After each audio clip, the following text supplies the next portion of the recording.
Shalom, Bapak Ibu Saudara terkasih di dalam Tuhan.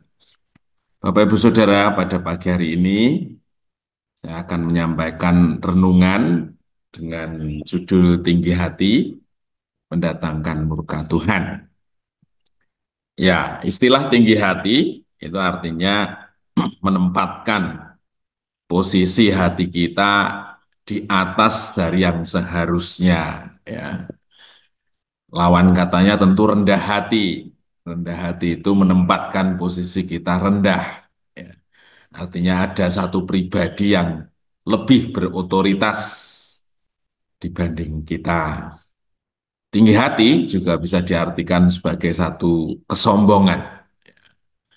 Jadi merasa bahwa kita memiliki sesuatu, kita sanggup melakukan sesuatu, dan menempatkan posisi kita di atas yang seharusnya.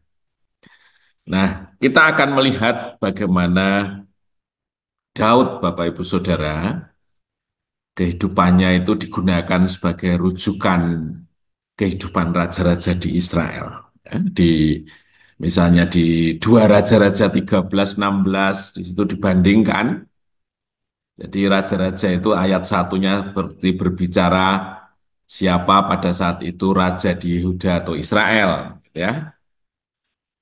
Kemudian berikutnya dia berlaku jahat di mata Tuhan, tidak seperti Daud bapa leluhurnya atau raja yang lain, dia hidup benar pada pandangan Allah seperti bapa leluhurnya Daud yang hidup tidak bercela di hadapan Tuhan.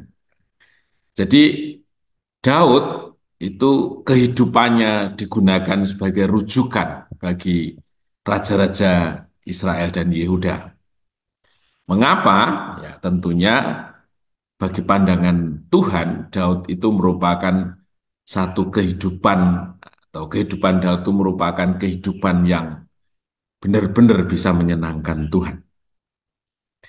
Tetapi yang menjadi pertanyaannya, apakah Daud ini tidak pernah berbuat salah atau berbuat dosa, gitu ya?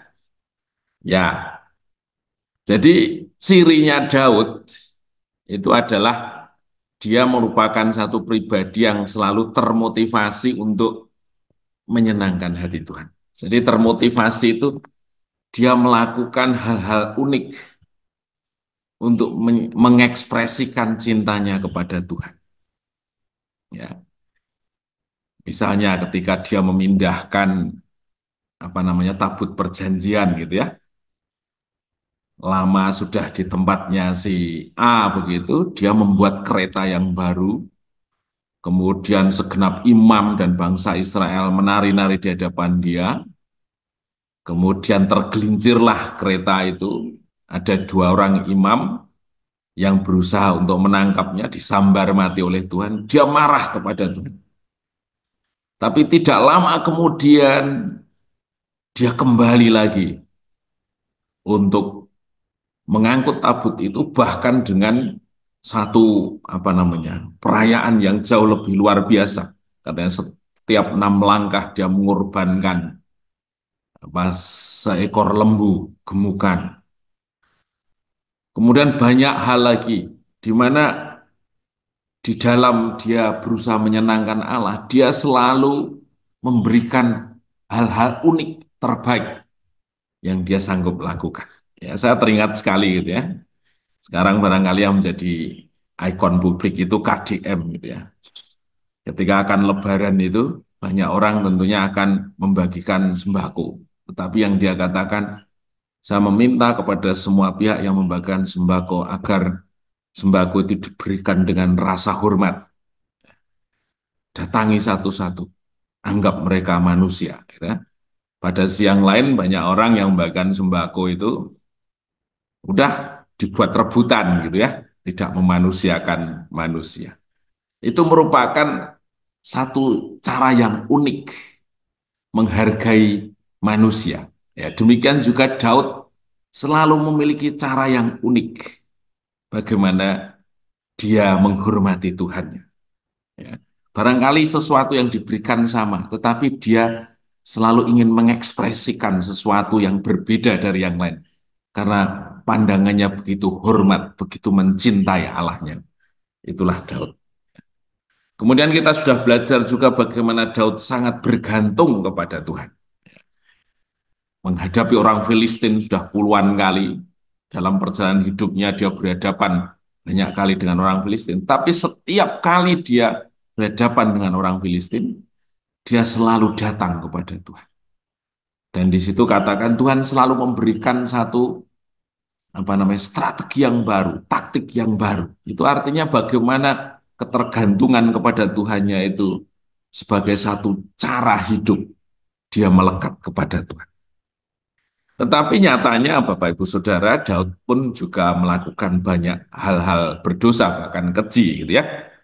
Antara lain ketika dia mendapatkan Batseba, dia mengorbankan Uria orang Het katanya, dia termasuk kalau nggak salah salah satu triwira gitu ya, yang dedikasinya itu luar biasa kepada Daud, tapi dia korbankan itu.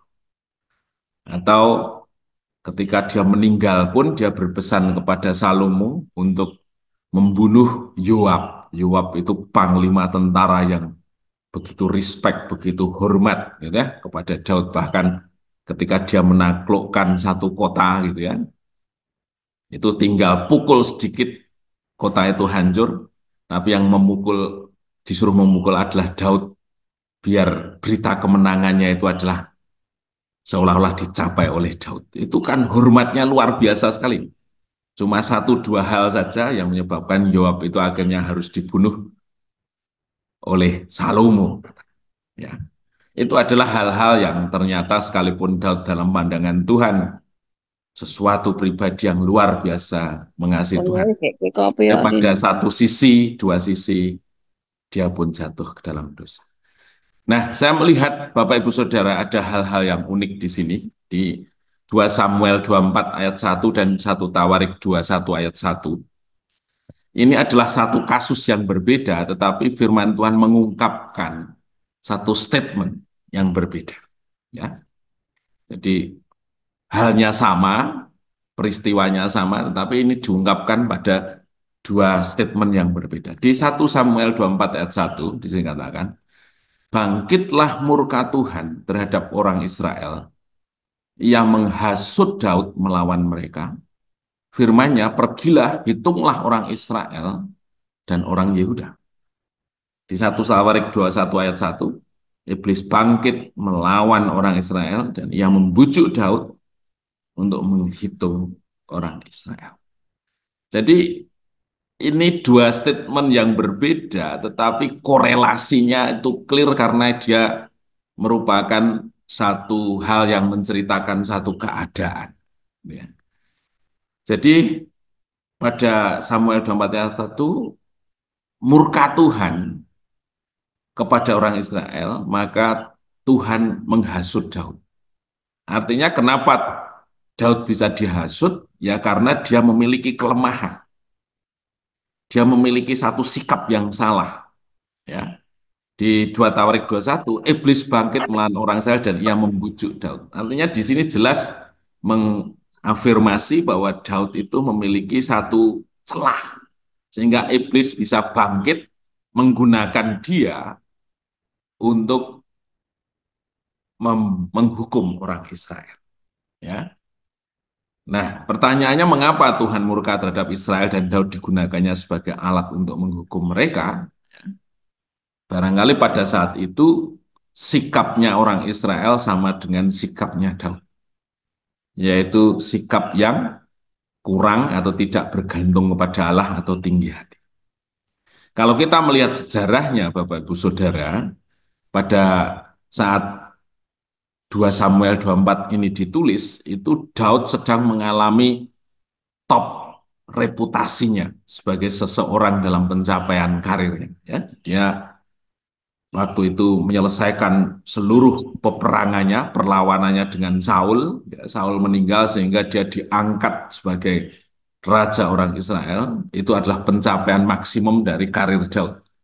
Ya, barangkali pada satu saat begitu ya, Daud begitu bangga, ya, Daud begitu merasa bahwa dia dirinya hebat, ya, maka sedikit mengganggu bagaimana sikap hati dia merendahkan diri di hadapan Allah. Dia tidak bergantung sepenuhnya lagi kepada Allah. Maka kondisi ini membuat murka Allah atau membuat iblis bangkit.